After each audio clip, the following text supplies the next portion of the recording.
नमस्कार दोस्तों, कैसे हैं आप सब। आज एक छोटी सी कहानी लेकर आया हूँ। कहानी का शीर्षक है टोकरी भर धान। यह कहानी मिथिला के जाने माने चरित्र गोनू झा के ऊपर है। आशा करता हूँ कि आपको यह कहानी पसंद आएगी। बाढ़ के कारण गोनू झा के पड़ोसियों के खेत दह चुके थे। उनके अधिकांश खेत जिस बाग में थे वहाँ भी पानी पहुँच चुका था, पर फसल अभी तक डूबी नहीं थी।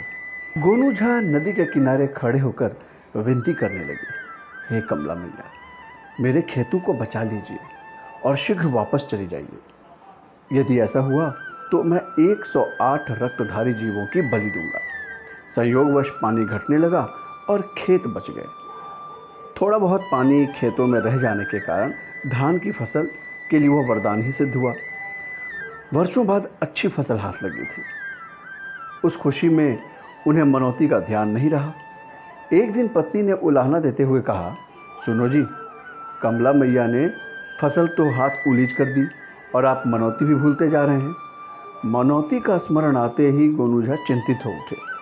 मनौती भी छोटी मोटी नहीं थी, 108 जीवों की बलि। इसलिए गोनू झा पछताने लगे। इसी उधेड़-बुन में रात में उन्हें नींद नहीं आ रही थी। 2-2.5 पहर बीत चुके थे। ऊपर से उन पर चारों तरफ से खटमलों का छापामार युद्ध जारी था। पकड़ में आए खटमलों को वह गुस्से से स्पॉट पर ही ख़त्म कर देते थे। मारते मारते उनके हाथ लहूलुहान हो गए और लगा कि क्रोध में कितने ही जीवों की हत्या हो गई। तभी सहसा 108 जीवों की बलि देने की मनौती याद आई और वह खुशी से झूम उठे। तुरंत एक साफ सुथरी ढक्कन वाली बोतल लाए और गिन गिन कर उसमें खटमलों को डालने लगे। 108 के बाद 11 और डाल दिए ताकि भूल चूल घटी बढ़ी और दक्षिणा भी पूरी हो जाए।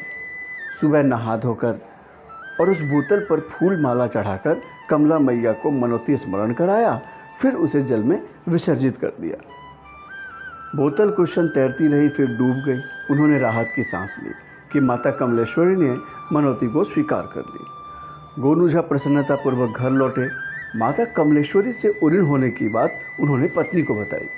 पत्नी को विश्वास नहीं हुआ, इसलिए व्यंग से कहा, यद्यपि आपने भगवती को बलि देने की झूठी बात कही है, तथापि उन्हें खुशी ही हुई होगी। आखिर मौखिक दरिद्रता तो नहीं दिखाई। इधर उनका खलिहान धानों के बोझों से लद चुका था। गोनू झा ने स्वप्न देखा कि कमला मैया रुष्ट होकर कह रही हैं, गोनू, तुमने मेरे साथ छल किया है, बलि प्रदान के नाम पर खटमलों को चढ़ाया है, इसलिए श्राप देती हूँ कि तुम्हें टोकरी भर धान से अधिक नहीं मिलेगा। पहले तो गोनू झा चिंतित हुए, तभी एक विचार मन में कौंधा और फौरन 108 मन धान अरने लायक एक बड़ा सा गड्ढा बनवाने में जुट गए। गड्ढे के मुंह पर एक टोकरी रखकर उसे बंद करवा दिया और फिर टोकरी की पेंदी काट दी। पेंदी कटी टोकरी में वह धान डलवाने लगे। कितना भी डाला जाता, धान का अता पता नहीं, क्योंकि नीचे गड्ढे में वह समा जाता था। जब तक गड्ढा भरा नहीं तब तक टोकरी खाली ही रही। अंततः वह समय भी आया जब टोकरी भर गई। गोनू झा ने रात्रि में फिर से स्वप्न देखा। माता कमला वात्सल्य भाव से मुस्कुरा रही थी और कह रही थी, गोनू, आखिर तुम ही जीते। मैं तुम्हारी चतुराई से प्रसन्न होकर तुम्हें वरदान देती हूँ कि तुम हमेशा चिंता मुक्त रहोगे।